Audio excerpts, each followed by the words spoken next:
All right, what going on, y'all? We got two 65-year-old men. They're going at it. This is a story most of y'all done heard time and time again.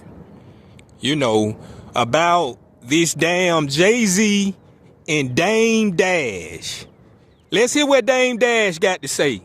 I mean, everybody knows Jay's shit. Like that, everyone knows that. You know, he's about the bag. You know, we all know that. It's about he's self-preserving. Period. Like, you know, it's just that the people he does it to don't have like Beyonce next to him. They don't have that kind of a power. But you know, this dude here. This right here might be one of hip-hop's longest-running beefs, and Jay-Z just made it clear it's never getting squashed. The story of Jay-Z and Dame Dash is like a movie. They started as brothers, built Roc-A-Fella from the ground up, and changed hip-hop forever. But somewhere along the line, all that love turned into tension, ego, and betrayal. Jay-Z finally spoke on it recently, and the way he broke it down had fans realizing this beef runs way deeper than just business. It's personal. He basically said forgiveness is cool, but some things can't be undone. Let's take it back. In the late 90s, Jay-Z, Dame Dash, and Kareem Biggs Burke created one of the most iconic labels ever, Roc-A-Fella Records. They were young, hungry, and fearless. Dame was the loud, aggressive businessman who fought for Jay at every meeting, while Jay was the calm visionary with the music and the game plan. Together, they were unstoppable. From Reasonable Doubt to The Blueprint, they built an empire off raw hustle. But once fame and big money got involved, things started getting complicated. Jay was focused on growth, brand partnerships, clean deals, and longevity. Dame, he wanted control and street loyalty. That's when the tension started bubbling. The camera. He fell victim to the camera. You know, you're liable to say anything. You could beat anybody, or I think if Dame would have played the role as Kareem Burks did. I don't believe I should have to be nice to get somebody to give me something. If my product is good, no matter how I act, you will pay for it. Behind the scenes, things got ugly fast. Dame felt like Jay was trying to move without him, cutting new deals and talking to execs behind closed doors. Meanwhile, Jay felt like Dame's attitude was scaring away opportunities. Their bond was breaking piece by piece. By the early 2000s, the dream started falling apart. Jay went solo, Dame started taking shots, and The Roc, once a symbol of unity, turned into a battleground. Fans were caught in the middle, watching two brothers turn into rivals right before their eyes. What really stung was that it wasn't about money. It was about respect. Jay felt like Dame crossed certain lines, made things too personal. Dame, on the other hand, felt betrayed. He once said in an interview, Jay knew what he was doing. He wanted to control everything. But from Jay's side, it wasn't about control. It was about survival. When he recently opened up about it, Jay said something that hit hard. You can't heal something that's still cutting you. That one line showed he's still carrying the weight of it all. No matter how rich or successful he gets, that wound never healed. This wasn't just a business split. It was a brotherhood that fell apart in front of the world. But I mean, I'm a businessman. I'm from Harlem. One last question.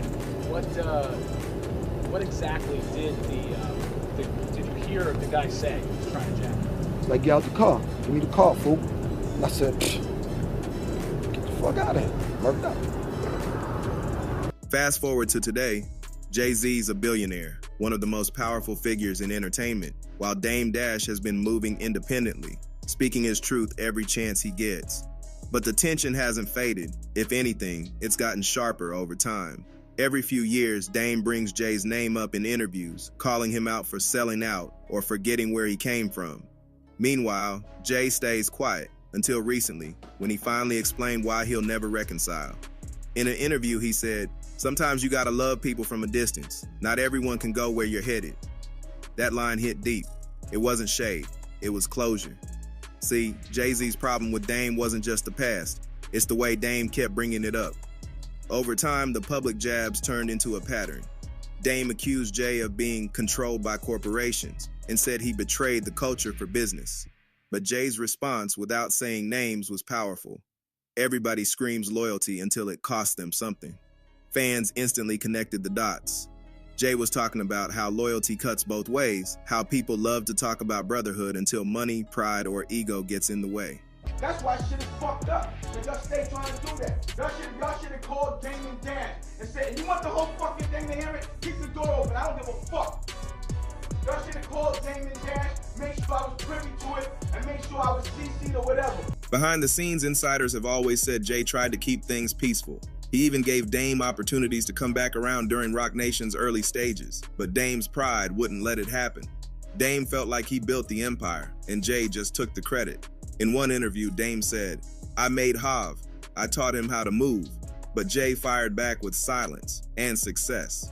Every time Dame spoke, Jay just moved smarter, higher, richer, and that silence was his revenge. But make no mistake, Jay still carries that pain. When he was asked about forgiveness, he didn't dodge it. He said, "I forgive, but I don't forget. Some bridges, once burned, should stay ashes." That statement made fans realize the truth. Jay doesn't hate Dame, he just doesn't trust him. The Roc-A-Fella breakup wasn't just business. It was betrayal between men who once called each other family. Jay's made peace with what happened, but he's not about to let that energy back into his circle. That's why he said what he said. Not out of hate, but out of self-preservation. Because in Jay's world, you can't keep people around who remind you of pain. You move on, even if it hurts. Was with Lior, because I think he's a fake CEO, and I think he's fronting on my culture, but he can't front on anybody else. And I'm calling him out publicly, and I want him to stop trying to rape my culture, go make some money with some other people. Never had a beef with Jay, always with Lior and his whole crew. He's the one that ruined Roc-A-Fella. I'm just talking about me having to beef with Lior Cohen. See? You see how it always transitions back to Jay?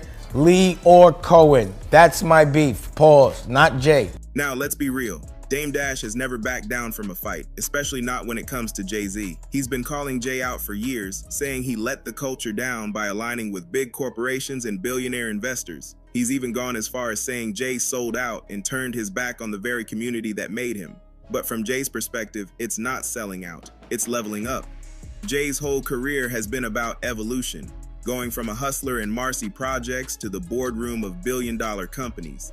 And he's made it clear that not everyone from the old circle was meant to make that transition with him.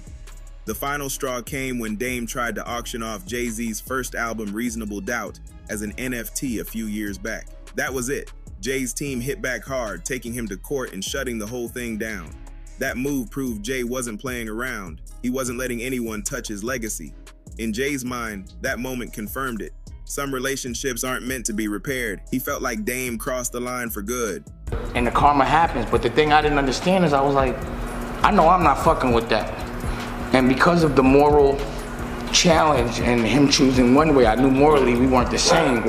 So to me, Roc-A-Fella was defunct. It was over. I couldn't fuck with it. It was something that to me was just like, not to say unforgivable, but I couldn't understand it.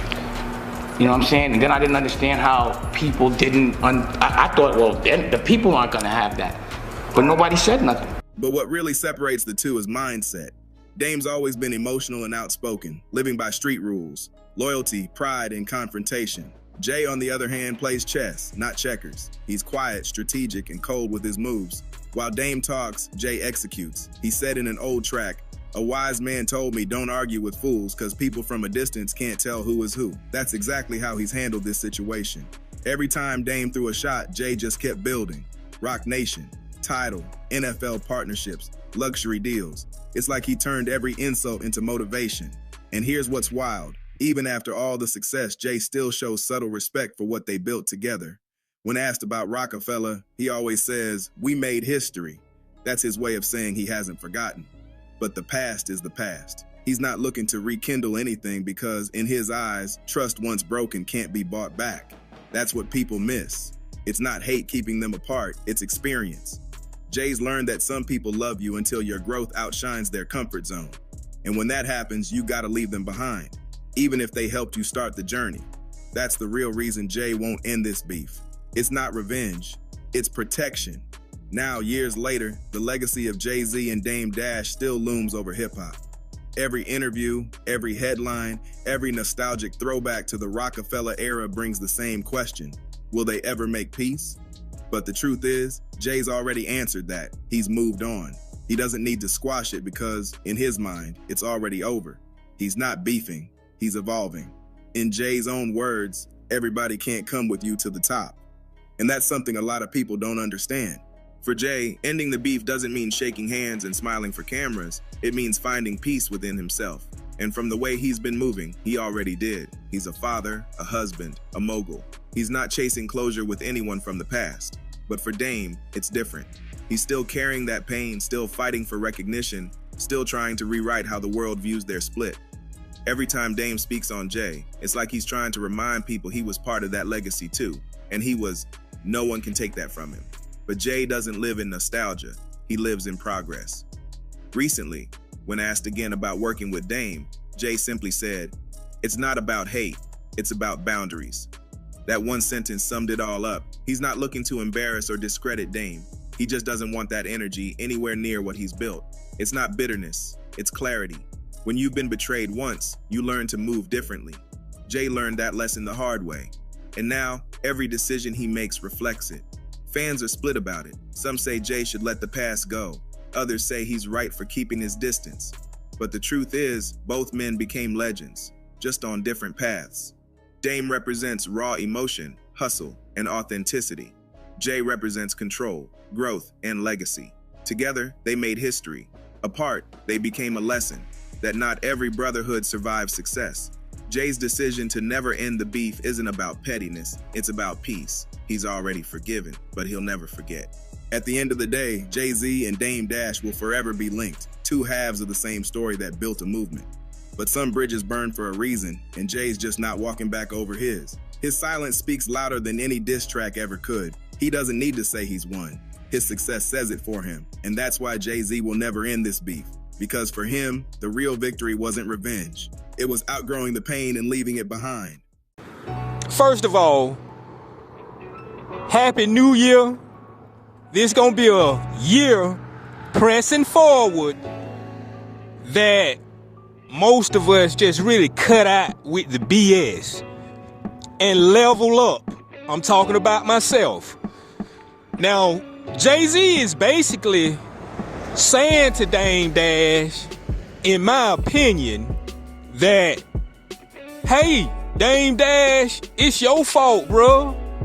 That when you was at your all-time high, you want to damn take $40,000 and $50,000 private jet flights. You know, you want to buy $200,000 and $300,000 cars. You want to try to have 5 houses, but you're only living in one. And then you're not a real estate guru like that anyway. You know what I'm saying? That was the problem with Dame Dash.